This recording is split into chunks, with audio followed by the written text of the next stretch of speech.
Hello, welcome to the Lone Show. I'm your host, Johnny Lone, and in this episode, I'm not talking about some regulars because this is crossing over a bit within the expanded universe. So we'll get to that in a few days. But as for our guest, he's from Fort Worth, Texas. He's a sales coach and consultant to marketing agencies and creators. Ladies and gentlemen, I give you John Hill. Wow, that was an amazing intro. Thanks for having me on. I'm excited to be here. Anytime. So, how's life? That was not the question I was expecting. I run a small consultancy, and so some weeks are better than others. Oftentimes, entrepreneurs, I think, struggle with kind of sharing the down weeks and the down points. But yeah, last week was a little bit rough, but this week is significantly better. So I'm doing well. How about you? Well, my life's going great. Things are starting up this month, and a lot of big changes, but eventually I'll get into them, and it's going to be grand. Yeah, absolutely. Oh yeah. So tell me more about what you do. Awesome. Yeah. So there for a while, I was running a website design agency with a friend of mine, and the hardest part of that was moving over from kind of corporate sales, which is where I started in sales, and my business partner was very focused on alignment, because with web design and marketing and things like this, if you don't do it in a way that they want, it's going to be fraught with, scope creep, uncomfortable conversations, and lots of potential blowback and slowdowns in the business. And so I had to kind of unlearn a fair amount of things that I'd learned in the corporate setting for selling in small business and selling, non-commodity driven things like marketing. And so what we found after doing that for a while, I started my own business because I wanted to help people build these processes and build CRMs so that way they could do it the right way. A lot of salespeople are taught to kind of fake it until you make it. And we kind of go the other way in the fact that you should always be looking back at your conversations and figuring out how to meaningfully improve in the next opportunity. And so what we do now is we help marketing agency owners bring on that consultative, ethical salesperson who really wants to make sure that alignment is there, so that way your clients have great interactions with the agency, and the team gets to do the work that they love doing, as opposed to some of the things you see around like agency life are people pulling all-nighters and working for very harsh clients and things like that. So we like bringing on that first salesperson, right, with the documentation, the playbooks, everything they need to succeed. And so, yeah, that's kind of the heart of it. There's a bunch of different ways to sell, and so when you're selling something like marketing or your conceptual brain power as a consultant, you have to do it a little bit differently, and that's where we are a little bit different than a lot of the other sales trainers and coaches in the space. Okay, nice. Thank you. Welcome. What specifically has got you into being a sales coach and consultant? Yeah, I kind of come to it through like a unique path. I'm a martial artist and have been for a very long time. And one of the best things I learned about martial arts was if you practice a lot, you're going to be really, really, really good, even if you don't have a bunch of natural ability. And I'm an awkward guy. I'm too tall. I have a long torso. And so things like martial arts are difficult for me. But what I learned in that realm was that if you continue to put in the work, and you have a really great feedback loop in the form of community or in the form of some way to measure your improvement, you will improve. And along the way of doing that, I took some time to go play poker full time. I was a professional in 2006, and the same thinking applied there, right? Of, how am I measuring what's important to me in my development? And those two things really solidify a lot about how I think about sales and coaching and developing salespeople now. So when we started the business about 4 years ago, the goal was just to build these CRMs for people. And then I realized that a lot of how I think about a CRM and how I use it is tied to how I sell. And so from there, COVID happened and, the lockdown and things, and a bunch of my sales friends got laid off from roles. And I wanted to kind of try to help them out, get into good roles so that way they could work from home, work remote, sell over Zoom and things like this. And so that's what we started doing in the pandemic. And that was really the thing that people enjoyed is, bringing on the right kind of salespeople to fit their culture and who can also hit the goal. So kind of started out in one way, but with business, sometimes you have to pivot, and that's what we did, and that's how we got here. Wow, incredible. Thank you. Yeah, it's been a wild ride for sure. Oh yeah, it sure has been. And what do you like about what you're doing right now? There's such a different view of the sales profession internally and externally. And, I talk to owners a lot, quite often, who will say things like, you just can't trust salespeople, and that bothers me at a very deep level. Because like salespeople just want to do the role. They want to earn, they want to be, they want to get to success, right? And so a lot of times whenever a salesperson is not successful in a role, it's not because they didn't want it enough. It's because they didn't have the right coaching, the right training, the right knowledge, the right documentation, and those kinds of things. My first B2B role, selling business to business, I was working with a guy who is a great boss. We're still connected now. We have a podcast together. But at the time, he was not someone I could learn from. And I struggled so much because he's a really great boss. He's not the best trainer, and he knows this now. But during the time, we just didn't know that. So my first day of working for him, it was, don't tell anybody you're new. Go hang out in the back hallways, and let's go make it happen. And for me, that is not enough information, right? So I was just kind of nervous and anxious and paralyzed, didn't really know what to do. And so then from there, when I failed in that role, I don't think I did very well. I helped out a lot, provided coverage, but I didn't really bring in a whole lot of revenue there because I just thought I wasn't meant to be a salesperson. And then I found a coach and did some assessments and some awareness training. And that's when I really found out that there is a way that I can sell. It's just a little bit different than how most people think about it. And so now my favorite thing is whenever I can talk to someone who's had that terrible view of what selling is, and I can show them this way of doing it that we teach our people, and they have a light on moment, and I can see it in some of my conversations with people, and they come to it and they're trying to figure it out. And then whenever we get to that place and that moment happens, they change, and they're forever changed, which is really, really, really cool. That's my favorite part. Okay. Incredible. And I've heard you recently published a book last year. Yeah, we did. We wrote a book. I say we because I get the opportunity to work with my partner. I've been with my partner for 19 years. Her name is Melissa. And I got really lucky in the fact that she always wanted to be a book editor. And so we decided to work together on this. I brought her into my business, and we've been working together for about 3 years. And then I was writing a lot during COVID, and I went to her and was like, I think this might be a book, but I would like a different opinion. And so she sat down and read it, and she was like, I think this is a book. And I said, okay. So we went out and found a coach who could help us with the stuff we weren't aware for. And we got to work and wrote the book, published it, recorded the audio book, published that on Audible, did all that. And it turns out to be pretty quick time. I didn't realize how quickly we were moving through the process and the stages and everything, but we got the book launched in July of last year. And then we got the audio book launched and recorded and up in December of last year. So yeah, it was a very cool experience. Incredible. And tell me more about this live stream that you and your partner have been working on.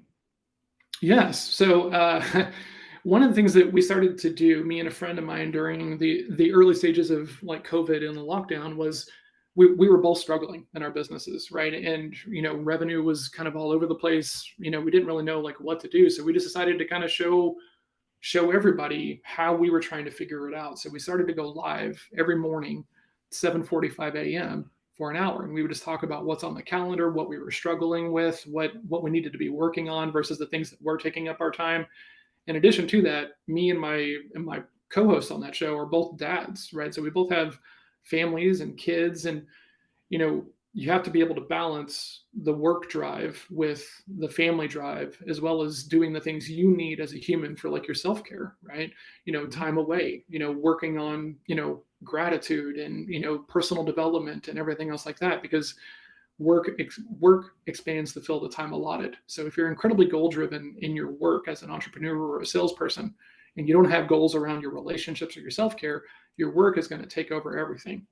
And, I know a lot of entrepreneurs and salespeople who have put all their focus into their craft and into their business.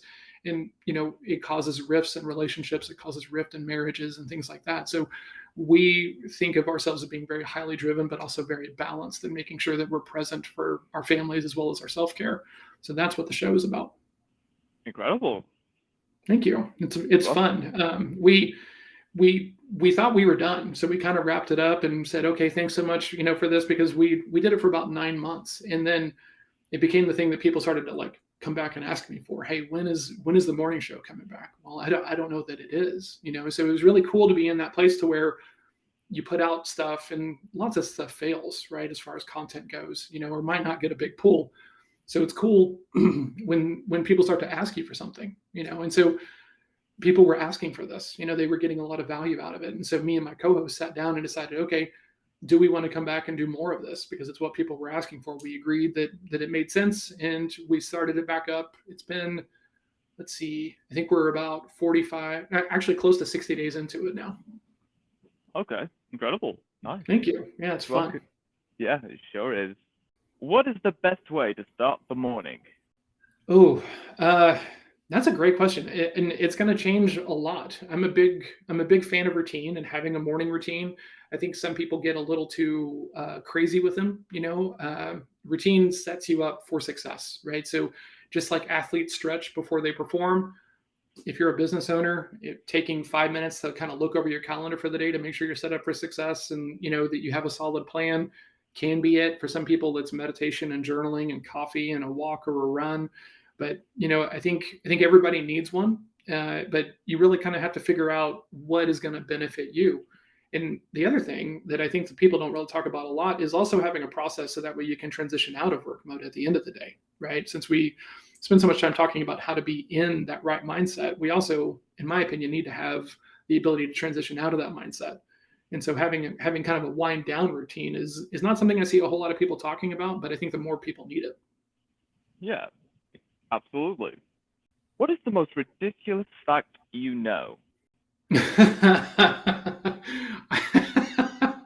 What a question. I am known for having the most absurd amounts of trivial knowledge on the planet. I would say that probably the most absurd fact that I know is, oh man, that's such a good question. Like, there were so many things that are coming to mind. So I'm going to pick something from like just hyper obscurity. There are different kinds of martial arts, right? And inside of Chinese martial arts specifically, they all fall under the umbrella of what's called Kung Fu. And Kung Fu means that you are learning one element that makes you a better fighter, right? And it's not tied to being stronger or faster. It's tied to a technique or a way of thinking. And so the art that I studied was actually invented about 400 years ago by a female nun who was looking for a method and approach of fighting that would allow her as a female to overcome men who had more training, more strength, longer reach, and all these things. And so she created a fighting style. It's called Wing Chun, and it is around fighting around those elements. And it was created about 400 years ago. We almost lost it during the Japanese occupation of China. One guy brought it through, and his name is Ip Man. And there are some great movies on Netflix around him. That's probably my craziest factoid that doesn't make sense for most people. I never thought of that. Very interesting. Man, as much as I love sales, Kung Fu is like my first love. Like, I will talk about it endlessly. It's one of my favorite topics, and there's so much overlap for me because a lot of mindset stuff comes inside of Kung Fu, and it comes inside of selling. It comes as being part of an entrepreneur, because how you talk to yourself is going to have a dramatic impact on how you do any bit of the work, whether it's selling, whether it's building your business, whether it's hiring, whether it's, when you're working versus when you're not. Your mindset is really going to play a part in that thing. Yeah, absolutely. If you had to pick between skydiving, bungee jumping, or scuba diving, which one would you choose? Ooh, that's a really great question. The thrill seeker in me would say skydiving, but the tactical person who really likes frameworks and deep thinking and stuff, I think scuba diving would probably be more of my lane, because there's a lot you have to be thoughtful about with like depths and pressures and stuff like that. So I'd probably hang out in the scuba diving community more than like skydiving. I think that would be a one and done thing for me. Okay, good. Do you like spicy food? So I live in Texas, which is known for having some really great Mexican food and a lot of spice in the Mexican food. And there's a level for me. I like it. My partner, Melissa, loves spicy food. And so whenever we go out to someplace, it's quite often that she's getting the spicy dish and I'm getting the more plain dish. And sometimes the servers will just assume that I'm the person eating the spicy thing. And I have to say, no, that's for her, which is always kind of a funny moment. So I like it. I'm not a huge hothead, and Asian spice works differently for me than Mexican spice. So I'm a bigger chicken when it comes to like Asian spice. Okay, nice. What takes a lot of time to master, but is definitely worth it? Sales, Oh yeah. like for a long time, I've been in sales for about 20 years, right? If I count in like the waiting tables and bartending time, that was kind of before I made a transition into corporate sales and then to small business sales.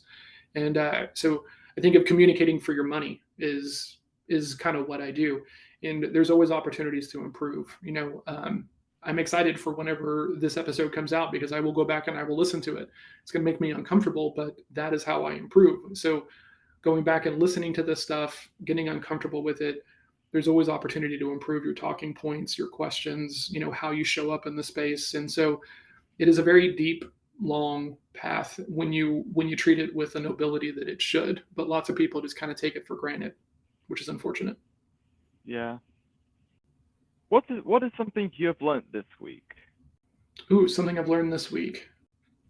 Actually, I had a great conversation yesterday where I got a recommendation for a new book that I'm very excited to read.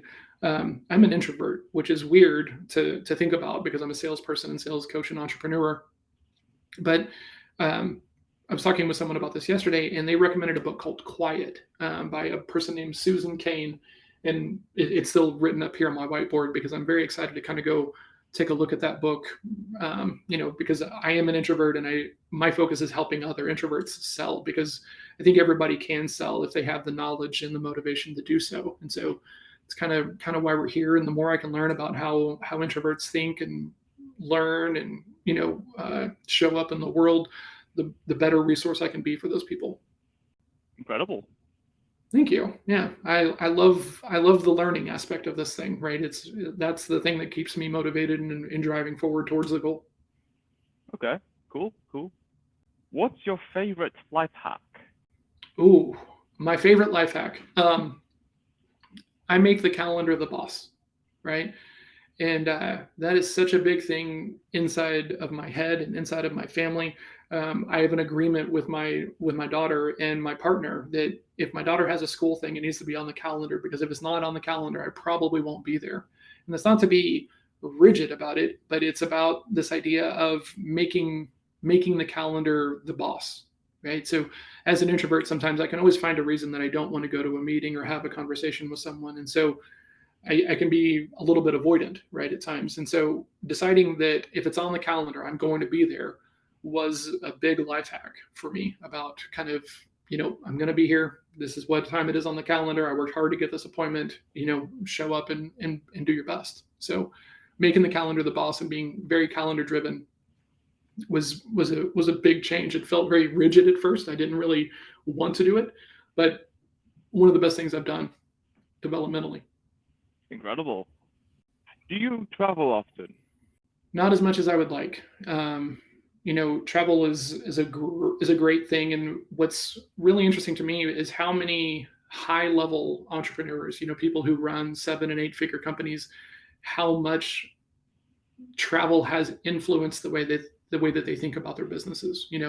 When you listen to these podcasts of these people who everybody looks up to, like Tim Ferriss and all these other people, all of these people have spent time in other cultures and learning other languages and thinking about things very, very, very differently.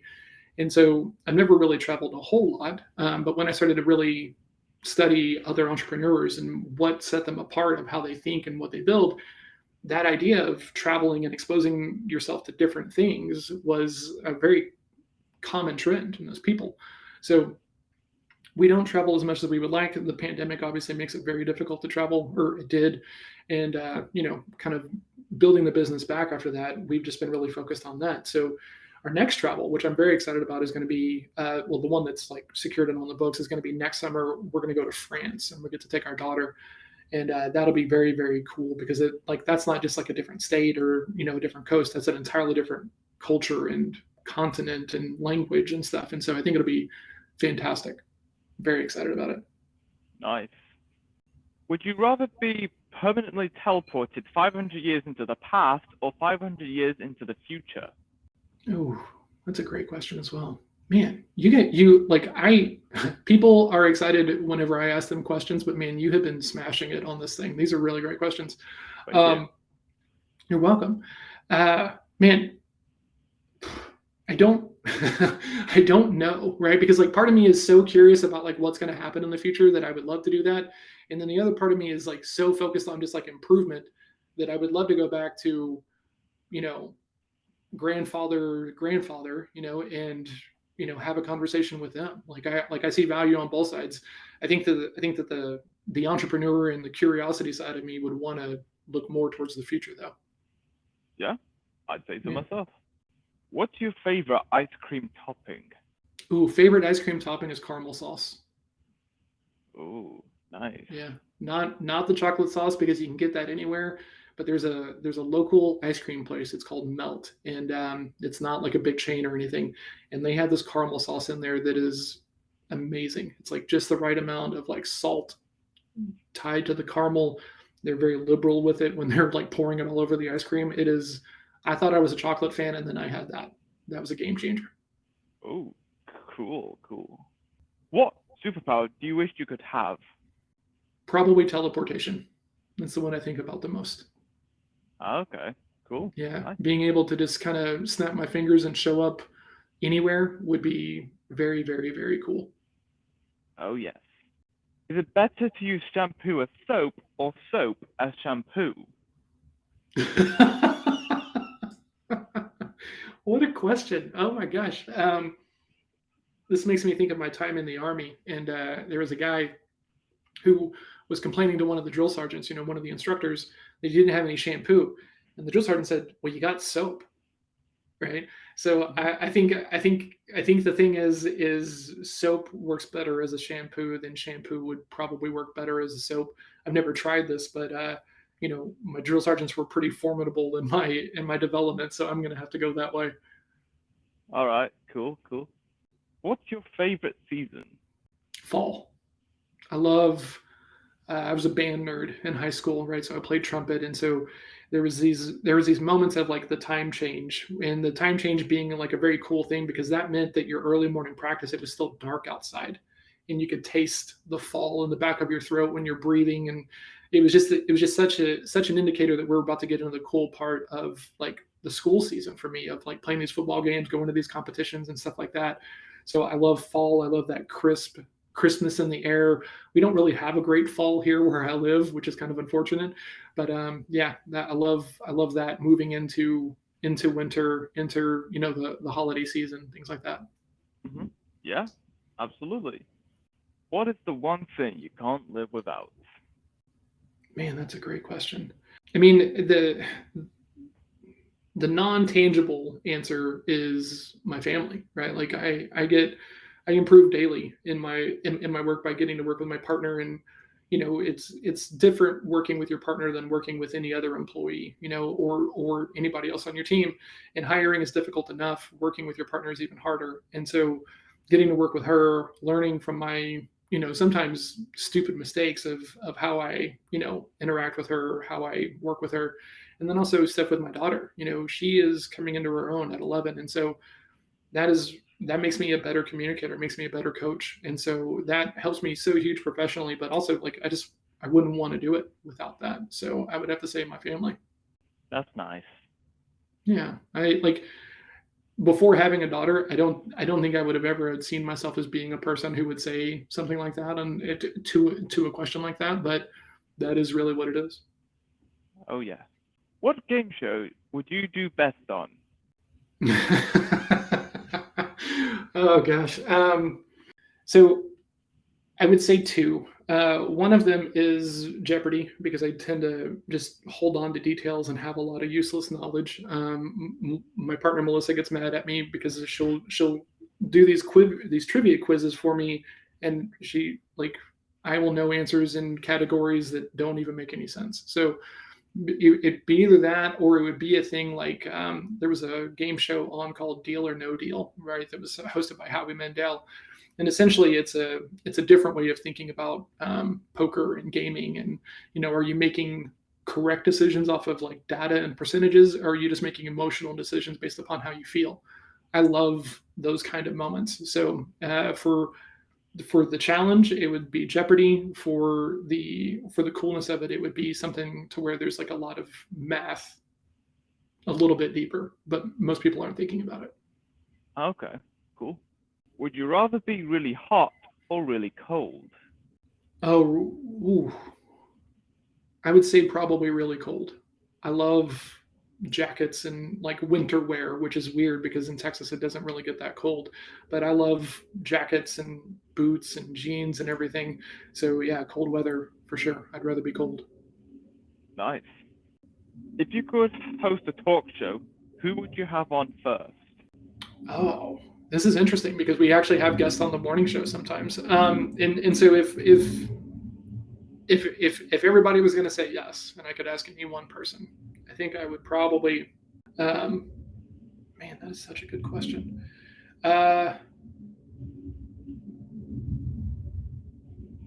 Sorry for the delay. I'm trying to make sure that this is the right answer, or the answer I mean. Maybe a guy like Ryan Holiday. He talks a lot about stoicism and how it applies to business, and he's done some business things. He runs a bookstore now. He's been a marketer and a demand person for lots of people in the past, and I just think that would be a really cool conversation if we could really dive into the weeds of it. Yeah, probably him. Okay, nice. What would be the first thing you do if you won the lottery? Oh man. Probably travel. Yeah, I'd put some into a travel fund, and we would start making travel plans. I would put some of it into like business stuff. One of our plans this year is moving into the product side, and so having a product team who can take some of the ideas that I uncover during my coaching and turn that into products so we can move faster would probably be where the rest of it would go. Okay, great. What kind of music do you often listen to? I am a huge hip hop fanatic, which is weird because I am the nerdiest looking white guy also on the planet, and I memorize rap lyrics because it helps me work on my speech impediment. I have a stutter, and I've done a lot of training, and so most people don't notice it. But one of the ways that I work on that is memorizing rap lyrics, because when I was a kid, everyone said, well, you just need to speak slower. And it turns out I can speak very, very quickly with the right kind of intention around it. And so that's always been something there. And so I really, really love like golden era of hip hop, which is kind of like late 80s, 90s, things like that. So, stuff that most people don't listen to now because the current version of hip hop is, a very different format of it, which is totally fine. But I really love that kind of golden era boom bap, very easy kind of storytelling aspect of it. Yeah, absolutely. Yeah. And that is all we have for this episode. It was great having you here, John, talking about your work as a sales coach, consultant, the works in the way of business, and everything else. It's been amazing. Thank you so much for having me on. I really appreciate it. This was a blast. Anytime. And until next time, stay tuned for more.